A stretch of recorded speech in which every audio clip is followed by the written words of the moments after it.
Fábio Daflon é autor de vários livros, o mais recente, Título Provisório. Já em sua segunda edição, a obra conta a história da imprensa e movimentos estudantis na Faculdade de Ciências Médicas da UERJ, a Universidade Estadual do Rio de Janeiro, nas décadas de 60 a 80. Daflon também apresenta o livro Vagalume Farol, de poesias. Olá, seja bem-vindo ao programa Dedo de Prosa. É o nosso espaço aqui na TV Assembleia para falar sobre literatura. Hoje nós vamos conhecer um pouco do trabalho do escritor Fábio Daflon. Fábio, seja bem-vindo ao programa. Oi, Gabriela. É muita alegria estar aqui de volta, hoje com dois livros para a gente conversar. Fábio, nós já conversamos em outras situações, outras edições do programa, edições antigas. E, enfim, você é um escritor com vários livros publicados. Hoje a gente vai falar um pouquinho mais sobre os seus dois livros mais recentes. Um deles é um livro de poesias, Vagalume Farol, não é isso? E outro, o livro Título Provisório, que na verdade é uma segunda edição. Eu queria começar o nosso bate-papo de hoje justamente por ele. Em outra ocasião, a gente chegou a conversar um pouquinho sobre a primeira edição. Na época, você estava trabalhando nessa segunda edição mais ampliada. Então, para começar, conta um pouquinho para a gente sobre o que é esse livro. Em 1977, houve uma campanha na Faculdade de Ciências Médicas da UERJ para ser reaberto o centro acadêmico. E um jornal foi criado, que é exatamente o Título Provisório. Nome até hoje do Jornal dos Estudantes, lá da faculdade, do Centro Acadêmico Sir Alexander Fleming. O fato é que ele estava fechado desde 69. E em 68 tinha sido morto um rapaz na porta da escola. Eu fui escrever uma reportagem sobre essa morte e era um confronto entre polícia e estudante e acabei escrevendo a primeira edição. Essa é a segunda edição ampliada, que a gente vai conversar sobre coisas muito diferentes que eram ainda desconhecidas. É um cenário político da época também muito conturbado, né, Fábio? Isso eu acredito que influenciou toda a história que você conta nesse livro, tudo que aconteceu ali na universidade. Acredito que tenha muita relação, né? Sim, até porque a Faculdade de Ciências Médicas da UERJ, em 1950, foi incorporada no projeto de reinauguração ou restauração ou refundação do que seria a Universidade do Distrito Federal. Em certo ponto, esse projeto foi uma refundação, até porque muito da herança pedagógica de Anísio Teixeira, que foi nomeado pelo prefeito Pedro Ernesto para secretário de Educação na época que o Rio de Janeiro era a capital, e a Guanabara era um estado diferenciado, como capital também. Acontecia que houve muito problema naquela época com a intentona comunista de 1935, que levou a uma repressão muito grande e há 3 anos depois, 38, 39, ao fechamento da primeira Universidade do Distrito Federal, que tinha pessoas maravilhosas, como Cecília Meirelles, e outros cientistas, inclusive do exterior, que tinham vindo para cá.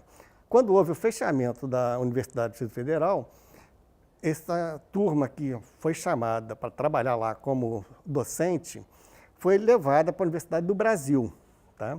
A refundação da Universidade do Distrito Federal, que depois mudou de nome até vir a se chamar UERJ, ela deixou um legado de uma proposta pedagógica, que sempre causou bastante conflito. E o que você traz de novo nessa segunda edição? Assim, em que momento você viu a necessidade de ampliar essa história, né? De procurar outras pessoas e contar uma história além do que já tinha sido contada na primeira edição? Olha, eu sou capitão de Marighella, escrever sobre grupos armados, grupos de uma filiação de proposta pedagógica, como a de Anísio Teixeira, no início me amedrontou muito. Acontece que o presidente da Associação de Ex-Alunos da Faculdade de Ciências Médicas, o Dr. Walter Gouveia, me convidou para reeditar. Eu falei, olha, não quero. Aí ele datilografou a primeira edição toda, mandou para mim e falou, e agora? Venceu a minha preguiça, que era primeiro datilografar a primeira edição, que eu não tinha e-mail digital.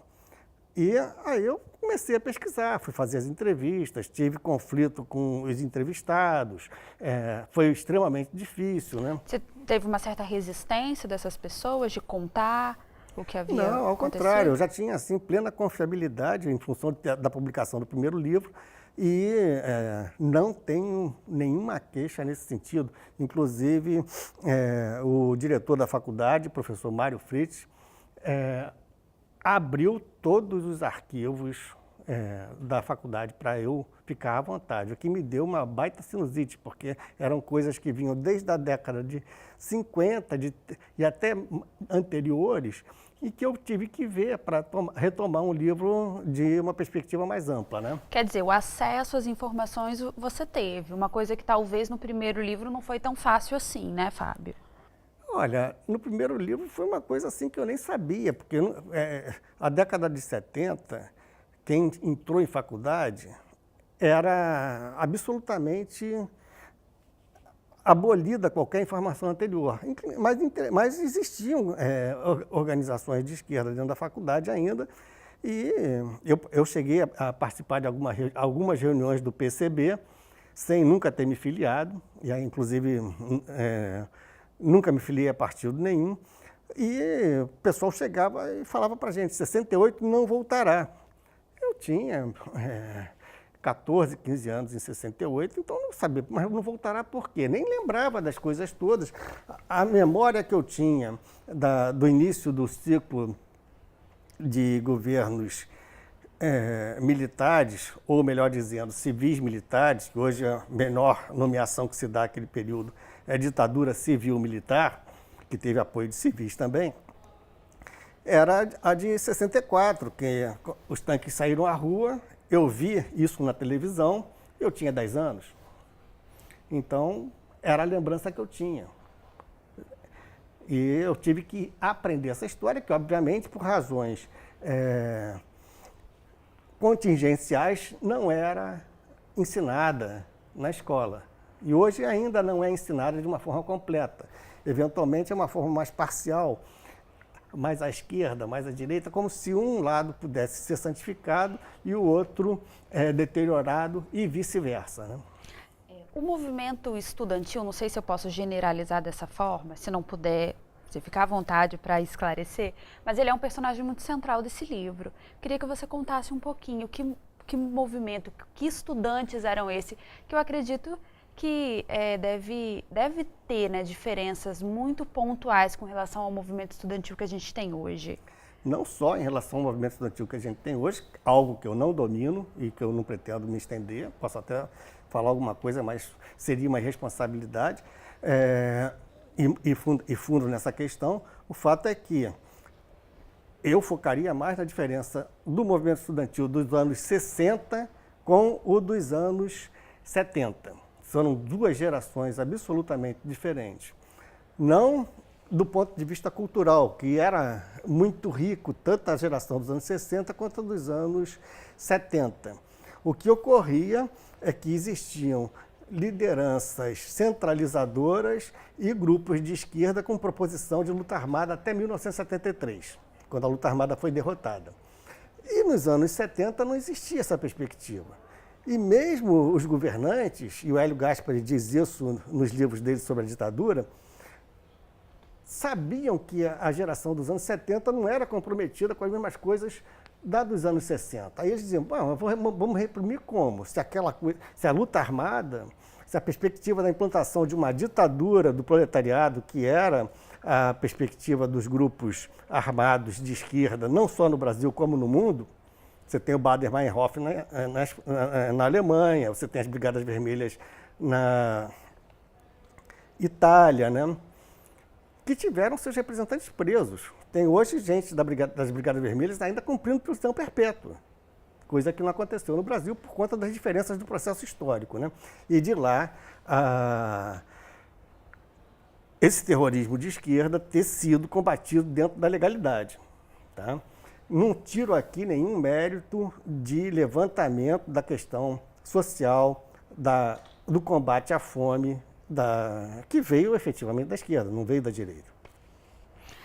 Fábio, agora eu queria te fazer uma pergunta, porque você é um escritor muito assim, da poesia, das crônicas, e aí eu queria que você contasse pra gente como é que foi essa experiência de fazer um relato histórico, né, de fazer essas entrevistas e se apegar a um relato muito mais histórico. Foi difícil para você?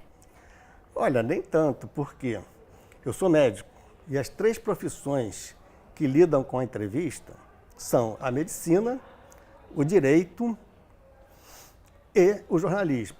Outras profissões também lidam com a entrevista, mas da forma profunda que essas 3 profissões lidam com a entrevista, não. Tá?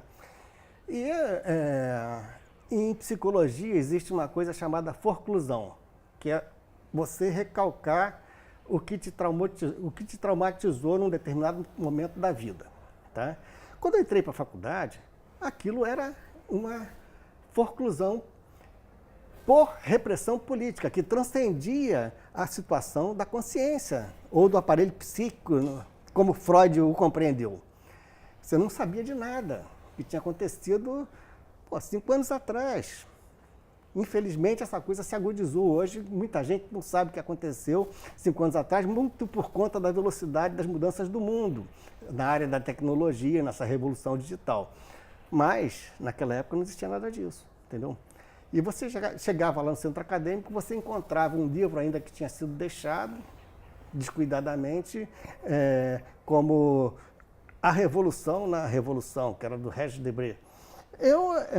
Debray, né?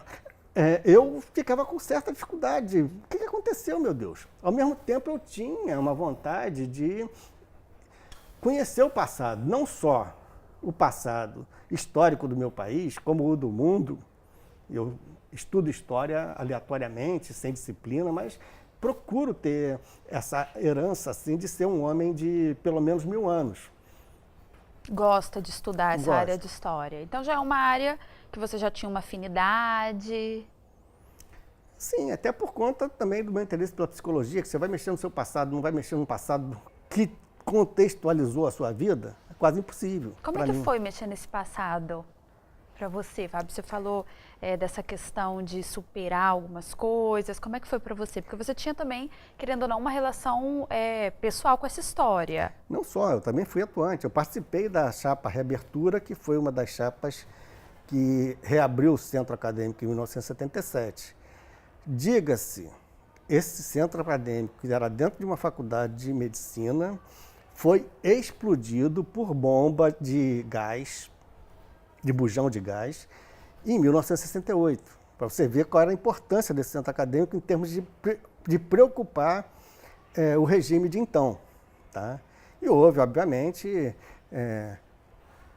e isso está muito bem relatado no livro A Direita Explosiva no Brasil, porque o filho do coronel Fortunato, Luiz Alberto Fortunato, que é professor, via o pai preparando relógio, né, como controlador de detonação de bomba, e depois foi perguntar ao pai, e o pai deu todos os depoimentos ao filho, e ele publicou esse livro com mais 2 jornalistas. Tá? O José Argolo e a Cátia, que eu não estou me lembrando o sobrenome dela agora. Mas, enfim, A Direita Explosiva no Brasil é um livro para você compreender o terrorismo de direita com envolvimento muito cabuloso de agentes da repressão. Fábio, a gente falou sobre o título provisório, mas eu também quero falar sobre o Vagalume Farol, que é o seu livro de poesia, depois do nosso intervalinho, tá bom? Ok. O programa Dedo de Prosa vai fazer um breve intervalo, mas a gente já volta, não saia daí.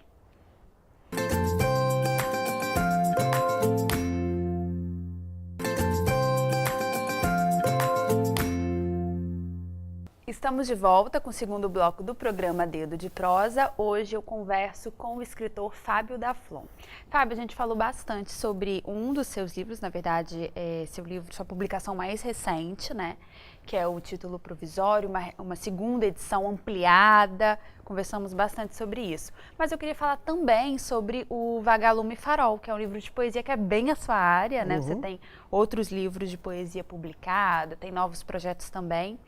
E, na verdade, eu queria começar falando, porque nos bastidores, antes da gente começar a nossa gravação, você falou que os dois livros acabam tendo, digamos assim, um ponto de encontro, um ponto comum, não sei se eu posso dizer assim, vou deixar para você explicar direitinho para a gente. Que ponto é esse? Bom, quando eu estava escrevendo o Título Provisório, que é um livro de pesquisa histórica, eu me deparei com uma frase do Ulisses Guimarães, que dizia o seguinte: a corrupção é o cupim da República.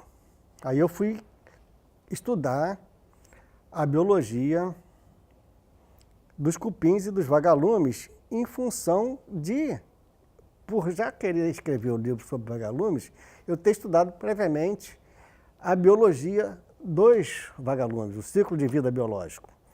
E o vagalume é predador do cupim. Sendo predador do cupim, se você clicar no Google vagalume e cupinzeiro, você vai ver um cupinzeiro iluminado porque vagalumes estão jantando. Na Chapada Diamantina, no Chapadão mesmo, ainda tem muitos cupinzeiros iluminados à noite. Mas o vagalume está sumindo. E o Pasolini já tinha percebido isso na Itália na década de 70, que era uma sociedade mais industrializada do que a gente.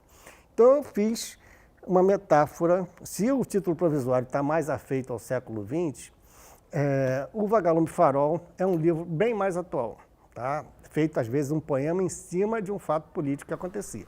E você dividiu esse livro em 4 partes que também tem tudo a ver com esse ciclo de vida. Sim, a primeira parte é a infância e a juventude do vagalume. Vagalumes, libélulas, quando em cópula, por razões anatômicas específicas desses insetos, formam a imagem de um coração. A localização das genitálias dele, no momento que eles vão cuidar da reprodução da espécie, eles formam um coração. Tá? E eu peguei um vagalume, quando eu era menino, na mão. A primeira coisa que eu me lembro de ter feito uma referência à beleza que viesse de fora para mim foi o vagalume. Eu falei, não, eu pego o besouro, eu amarro o besouro, mando puxar a caixa de fósforo, eu não vou fazer nada com esse bicho, que isso é um negócio maravilhoso. Na China existem lugares que são santuários, existe o Parque dos Vagalumes, por exemplo. O Brasil deveria, pelo menos, onde ainda existe vagalume, fazer também algo assim. Agora você usou essa metáfora do vagalume, foi a inspiração do livro. E as poesias, elas tratam de quê? Elas tratam exatamente disso, sabe? De uma guerra entre vagalumes e cupins, até porque, isso não está no livro, eu vou dizer, as fêmeas dos cupins são cegas e elas só são destinadas à reprodução.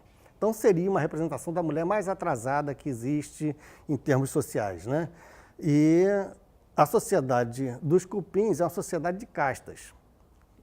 E não é um operário que nunca vai subir, um cupim operário nunca vai subir, porque ele biologicamente é diferenciado e é inferior, como essa fêmea biologicamente é inferior, eu já conversei com você que não vai nenhuma comparação aí, é um dado biológico. O fato é que é bastante interessante, né, você chegar e perceber que vagalumes estão cada vez menos iluminados, aparecendo, né?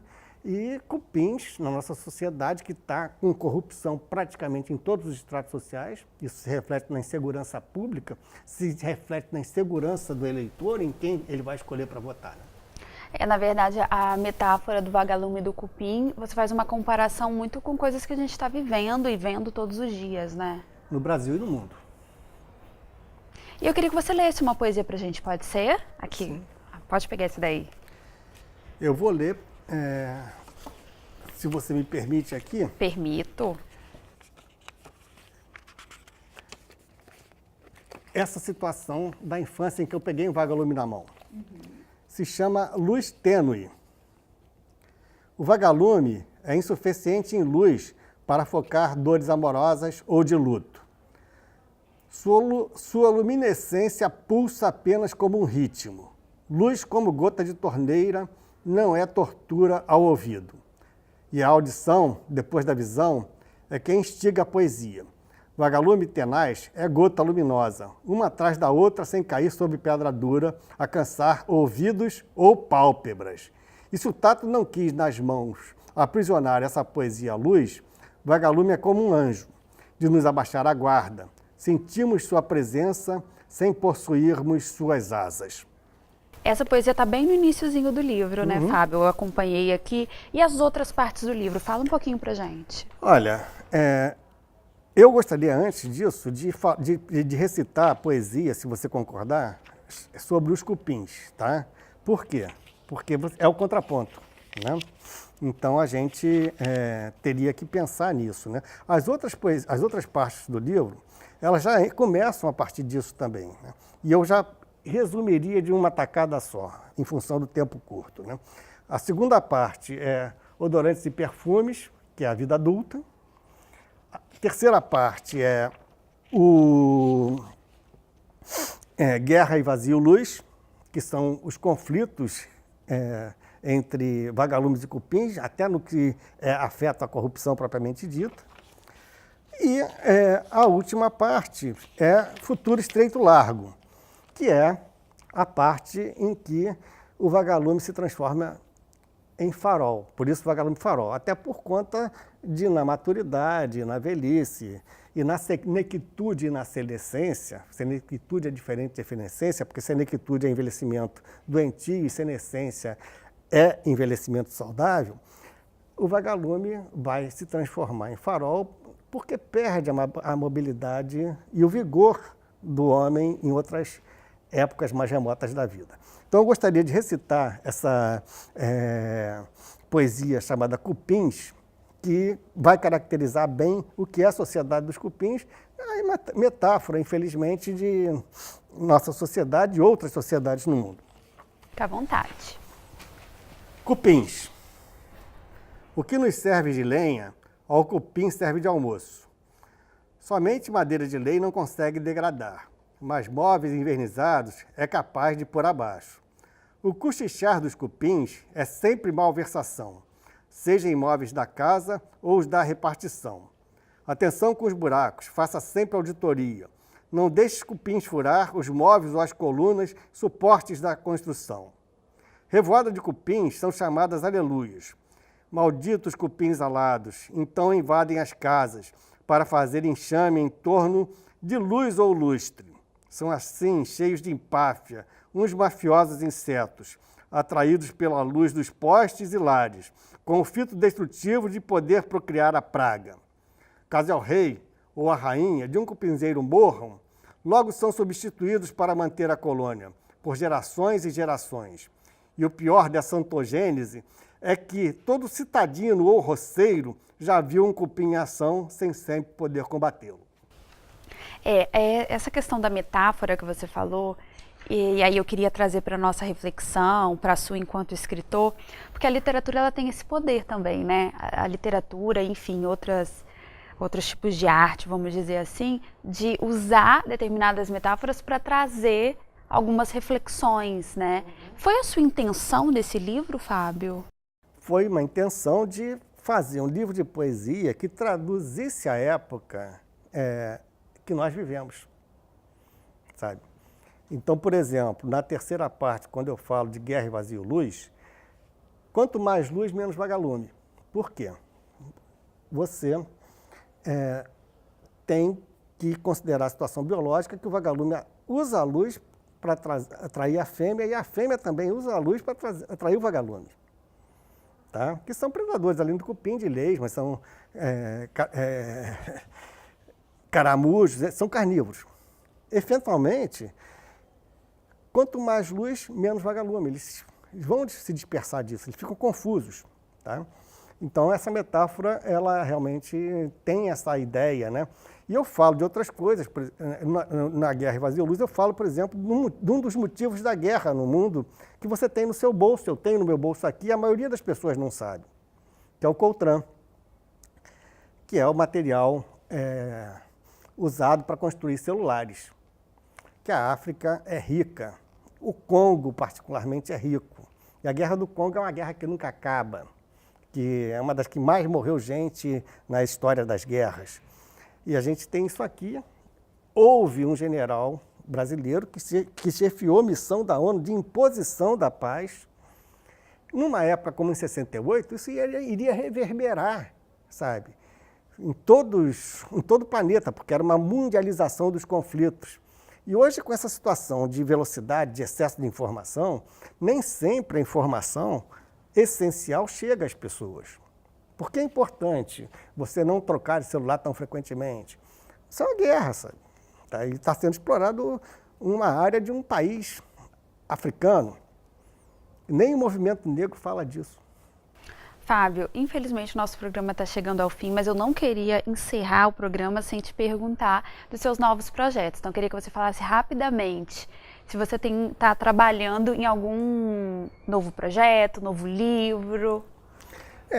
Para mim, os gigantes da alma, alguns deles são o humor, o amor, a ira, o dever, o pensamento, e gira muito em torno disso, né?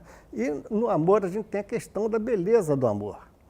E eu quis escrever um livro exatamente sobre a beleza do amor. E, obviamente, acolhi uma musa que é a Valentine Kraft, que é uma pessoa real, que existe, é uma modelo, e comecei a escrever poemas em função das fotos que eu via.